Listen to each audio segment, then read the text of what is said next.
This is the World on Water 2025 Rolex Fastnet Race special for August 1st. Spectators in their thousands swarmed Cowes Green and the shores of the western Solent to witness the start of the 51st Rolex Fastnet Race. This year's event marks the centenary of the first Fastnet race that saw 7 boats set sail from Ryde and finish in Plymouth in 1925. Fittingly, the starts are a new record entry of 444 competitors, up from the previous largest of 430 in 2023, confirming the event as the world's largest offshore race. With Cowes and the Solent overcast thanks to an occluded front, the starts took place beneath an overcast sky in a 10 to 12 knot southwesterly and a building ebb tide. Our report starts with a race preview and then the race start.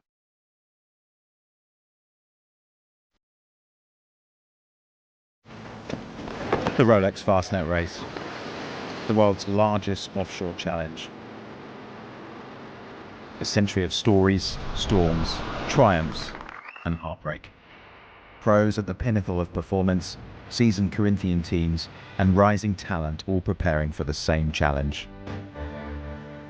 Over 450 boats, a record fleet, all sharing the same sea, all chasing the same prize. From the bustling docks of Cowes to the open waters of the Celtic Sea, this 695 nautical mile course demands precision, resilience, and a respect for the sea. The start in Cowes is an amazing spectacle for everybody. The noise of 450 boats in the breeze getting ready to start. There's an amazing crowd in front of the squadron. It's a lot of time and effort and will to get to the start line. When you have such a large number of boats on the start line, you know that you're going to have some serious competitors. You're amongst this huge fleet of boats of all shapes and sizes heading out west to the Solent. Most normal races, you'd avoid those conditions, but this is the Fastnet and you push through it. You're pushing hard as well. Racing is serious, can be dangerous at some point. The Fastnet Rock, a landmark steeped in folklore, the turning mark that separates ambition from achievement. A symbol of survival, the turning point, the halfway mark, etched into sailing history.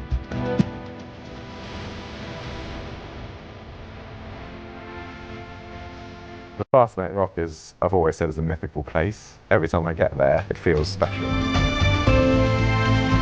Very powerful lighthouse on the middle of the rock island. There's something about it, but I couldn't tell you what it was. It's always magic.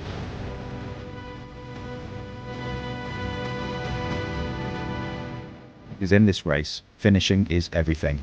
First or last, crossing that line means you've conquered one of sailing's greatest tests. Getting across the finish line is a monumental achievement. You feel like you've conquered the world.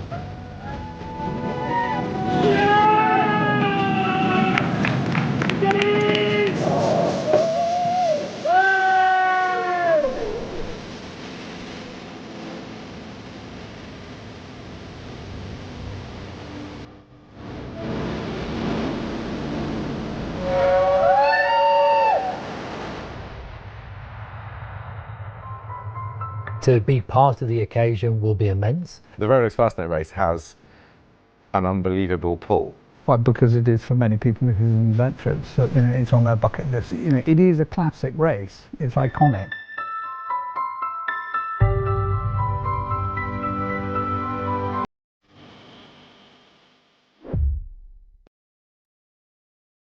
The world's largest offshore race, a special centenary edition.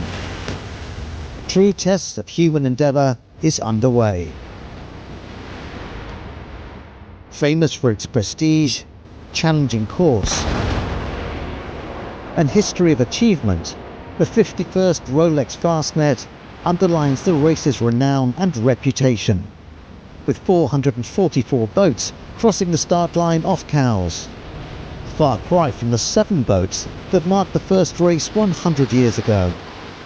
Conditions for the 695 nautical mile race that finishes in Cherbourg-en-Cotentin look to be tactically demanding. It's an amazing test of endurance, skill, fair amount of luck thrown in. I think everyone who's going to start the race will have a wee bit of trepidation, but an awful amount of excitement.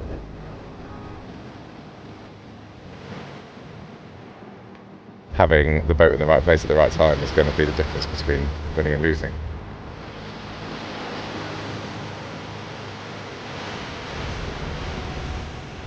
Cannons fired from the Royal Yacht Squadron marked each start as the fleet set its sights on the Fastnet Rock, located off the southern tip of Ireland and the race's iconic halfway point. The diverse fleet comprises the very best professional and Corinthian sailors, as well as passionate adventurers. Among them maxi yachts SKH Scallywag, Leopard 3 and Blackjack 100.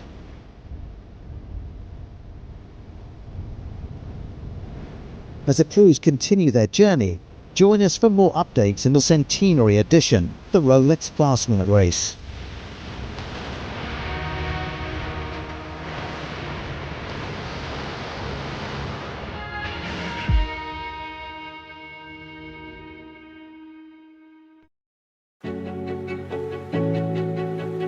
Here we go, Fastnet Race. You know, it's always what it's all about. It's looking like a relatively pleasant race, but there's always a lot of complexity and a lot of detail.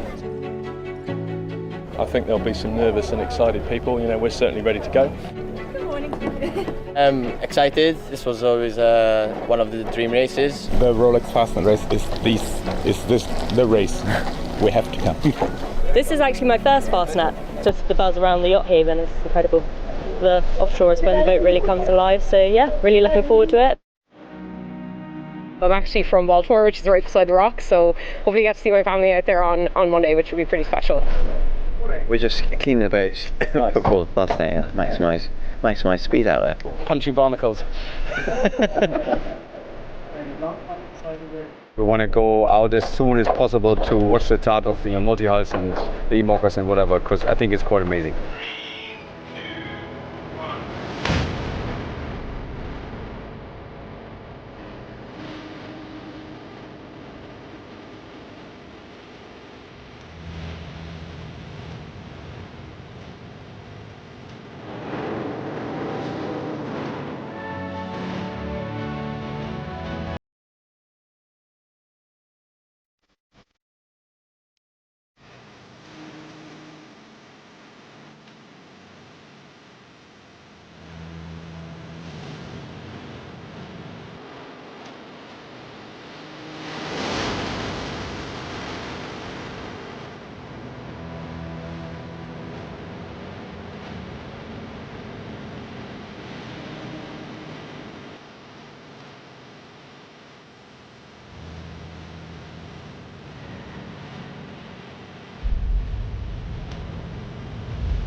As dawn was showing its first rays off Cherbourg, so the sleek light blue triple-hulled form of the Ultim trimaran SVR Lazartigue sped across the finish line of the 51st Rolex Fastnet Race to collect overall line honours.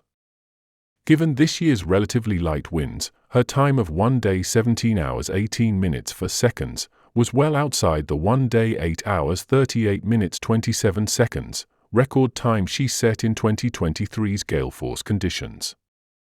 Skipper Tom LaPerche commented, "The race was different, more strategic and tactical. The windiest part was 20 knots, whereas last year it was 35. Versus Banque Populaire, early on, we made a good decision to go close into the English coast and managed to cross them, coming back on starboard. We got in front. It was difficult returning from Fastnet to Scilly because the wind was stronger behind, so they reduced their deficit." Fastnet Race is one of the name of a race I heard since I'm very young. I find it wonderful to have a professional, amateur, to mix everyone in the Solent. It's something special. Crazy. Yeah, it's crazy. It's amazing. Yeah. We love it. It's part of sailing history.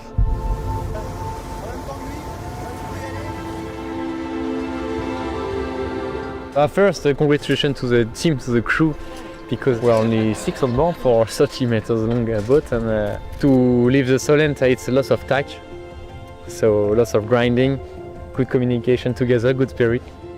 Obviously a pretty tight bit of water for a boat of this size. It was nice to get a really good start so we didn't have too many boats to interact with on the way up the Solent. I think those were the times where you could gain or lose a massive amount, and I think the team did a really good job with a good setup on board and set us up for a really good race. The competition was really great. We were 4 Ultim boats. We know that it will be a race important for us this year, to know each other and to sail together.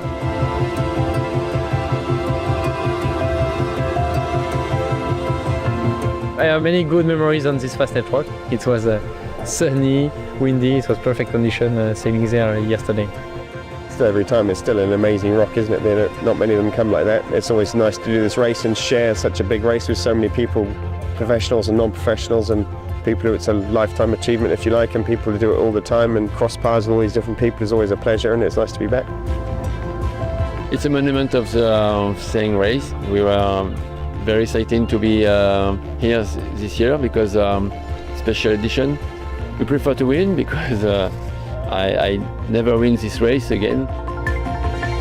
In fact, with Banque Populaire, coming back from Fastnet to Scilly, the wind was better for them, stronger at the back, so they came back, they reduced the gap. We were pushing hard to get back into them and trying to keep on top of the manoeuvres, not losing any easy miles and pushing as hard as we could. And I mean, you never really know, you just got to sail your best race. It didn't come good in the end, but we managed to claw back some miles, which is kind of reassuring for boat speed.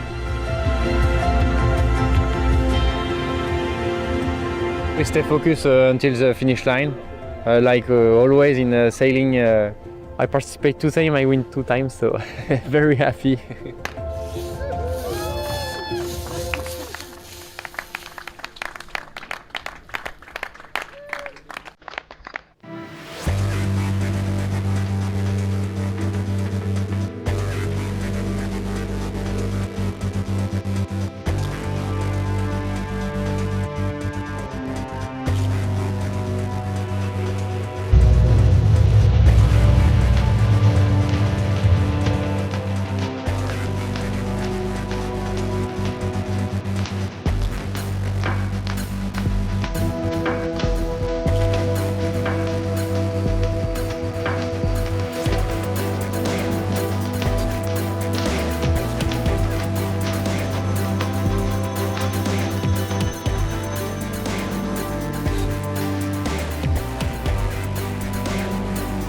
Si je devais revenir un moment de cette course, c'est le passage du Fastnet hier après-midi où on a eu la chance de passer le jour avec du vent et on était à pleine vitesse, on est passé très très près, c'était vraiment un moment assez magique.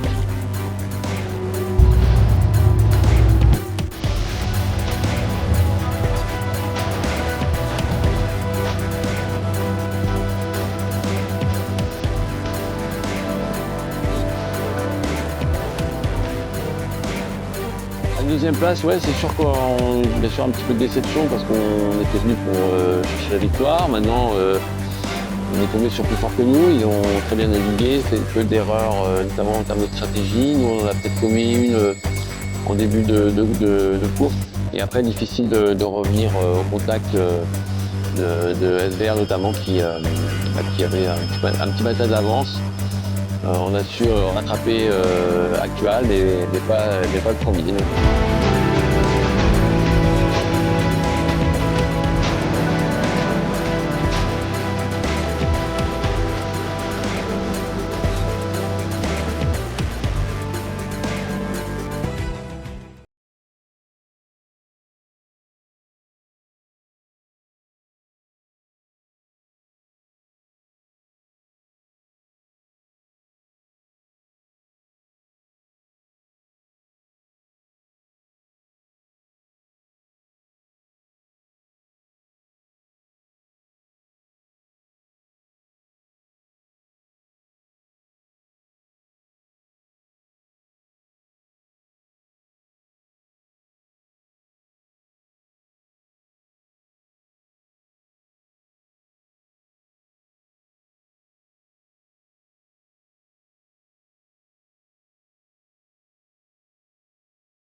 main prize, overall victory under IRC.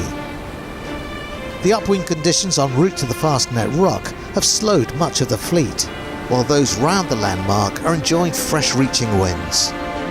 Currently leading in the clubhouse is the American entry Choose 2, which crossed the line at 5:11 on Tuesday morning. With more than 300 yachts on the water still competing for the Fastnet trophy,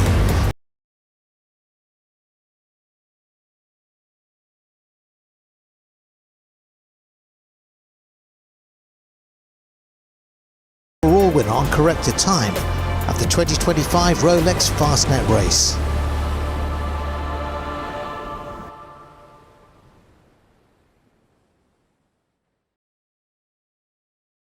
While little known outside of France, the Ocean 50s, ex-Multi 50s, are a trimaran class on the ascent with 9 boats competing in the centennial Rolex Fastnet Race as part of their annual calendar. Despite being a speedy box rule class, they enjoyed some of the closest racing across the fleet. Highly surprising was just how competitive the double-handed Ocean 50s demonstrated themselves to be in the Rolex Fastnet Race, with the leader reaching the Fastnet Rock on the transom of the Mod 70, Argo and even the Ultims not fully shaking them off until they had passed Plymouth. Exiting the Solent, Mathieu Perrault and Jean-Baptiste Gellard on the Neuhauser-designed Inter-Invest led Erwin Leroux and Audrey Augereau on the VPLP penned Coesio out of the Solent alongside Banque Populaire, the mighty Ultim, literally twice their length. That evening they passed Portland Bill, hanging on to the coattails of actual Ultim 4, with Coesio now out in front heading deep into Lime Bay.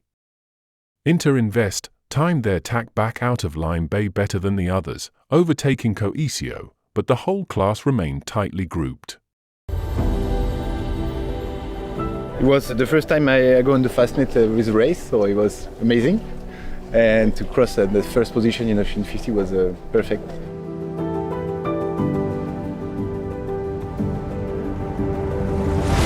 We made a really good point to go out from the Solent, and we were first at this moment, so it's never easy to start the race in first position, but as well then you can really catch the good option. So we made a good preparation in terms of forecast, and then that helped a lot for all the beginning of the race. And really tied with all the other competitors that make the race amazing as well. It was really tight, like I think every 15 or 30 minutes we were checking the apps to see where are they, what the speed. And then the big downwind, the Irish sea was really fast. I think we just wake up and we were in the city. Good job, boss. It's not about the hard race, but about the hard work from the beginning of the winter. The whole team made a great job, and it's not about 2 people, it's about a team of 9 people working every day. Winning a race like this is a great achievement for everyone in the team. We win race for them as well. Sure.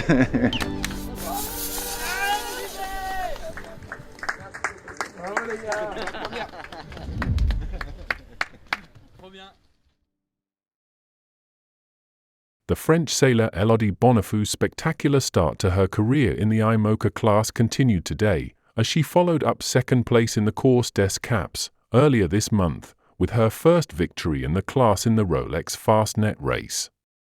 Racing with French veteran Yann Ellis, alongside Bosselet Bourgnon and Gaston Morvan of France, Bonifaux, 29, reached the finish line off Cherbourg in the early hours of the morning, just 8 minutes ahead of second-placed Jeremy Bayou and his team on Charles. Bonifaux's crew on board, Association Petty's Princess Quegina, had taken 2 days, 14 hours, and 7 minutes to complete the highly technical 695 nautical mile classic course from Cowes on the English south coast to Cherbourg via the Fastnet Rock off the southwest tip of Ireland.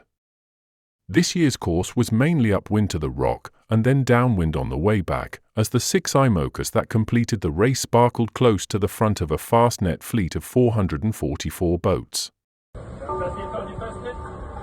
pas changé l'ampoule. Putain, on est passé il y a pas longtemps. On contrôle régulièrement. On contrôle régulièrement, bah, ils ont toujours pas changé l'ampoule.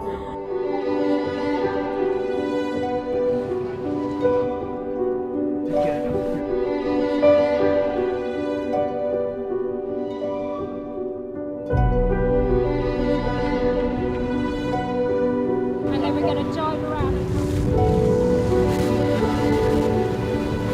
Okay?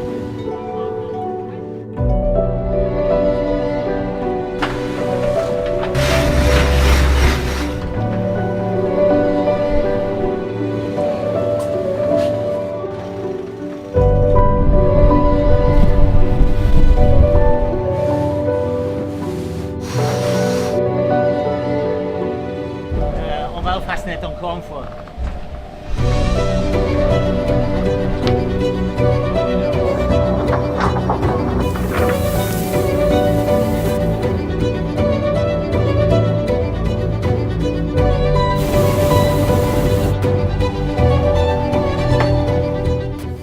Voilà, on n'a pas donné beaucoup de nouvelles, on a passé le Fastnet de nuit.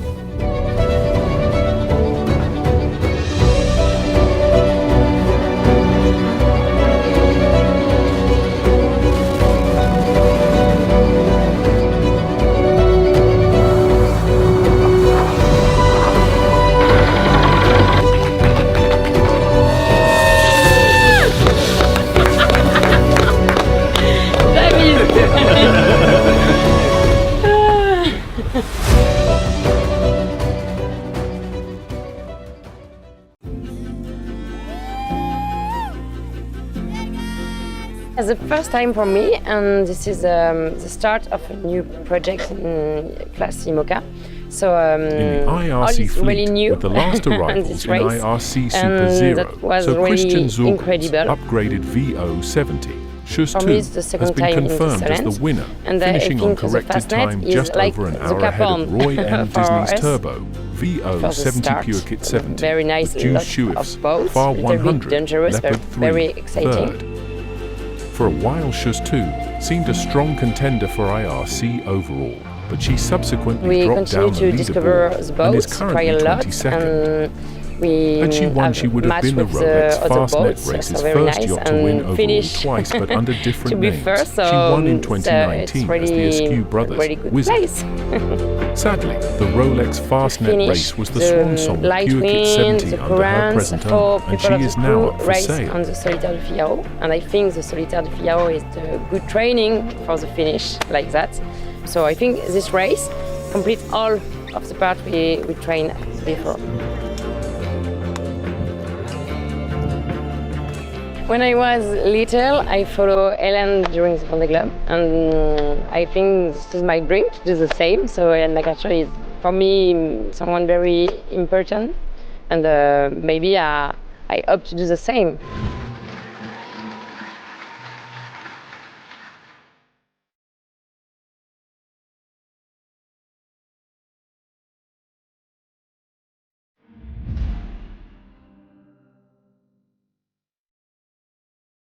In the IRC fleet, with the last arrivals in IRC Super Zero, so Christian Zorgels, upgraded VO70, Schuss 2, has been confirmed as the winner, finishing on corrected time just over an hour ahead of Roy M. Disney's Turbo, VO70 Pure Kit 70, with Juice Schuiff's, Far 100, Leopard 3, third.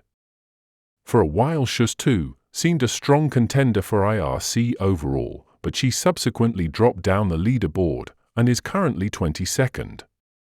Had she won, she would have been the Rolex Fastnet Race's first yacht to win overall twice, but under different names. She won in 2019 as the Askew Brothers Wizard. Sadly, the Rolex Fastnet Race was the swan song of Pure Kit 70 under her present owner, and she is now up for sale. If you want to win a race overall, you first got to win your class. We won our class. It was quite a challenge. These Volvo boats do really well in strong wind. We had a lot of light patches, in between almost no wind. So we struggled on Sunday quite a bit to get going towards the rock. It was a race with lots of challenges, but that's why you come. That's why it's the Fastnet.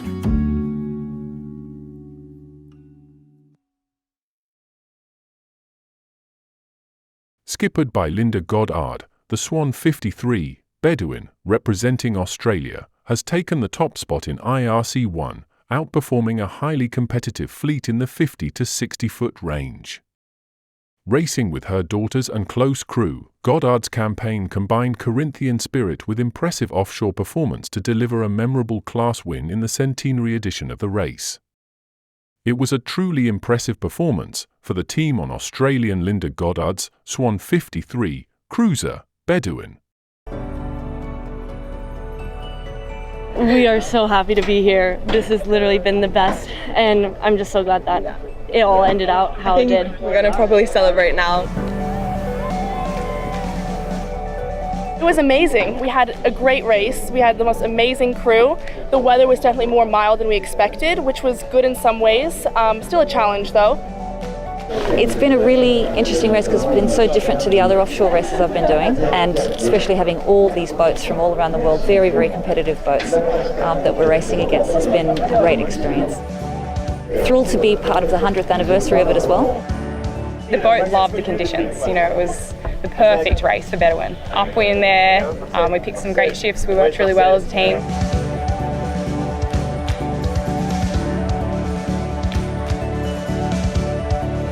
Turning the rock was beautiful, you know, it was magical and mystical, and it was just that time of day which was kind of dusk, and it was really lovely.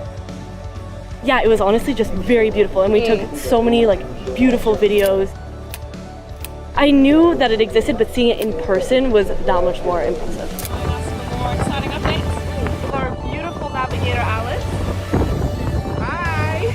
It's just supposed to be fun, I think, and you can really see that. I mean, the team works super well together. Yeah, it's never a dull moment on the boat. It really is one big family. Everyone has such a good vibe together, and we have fun, we joke around, we play stupid games. There's no egos involved, it's just getting on with what you need to do and performing well.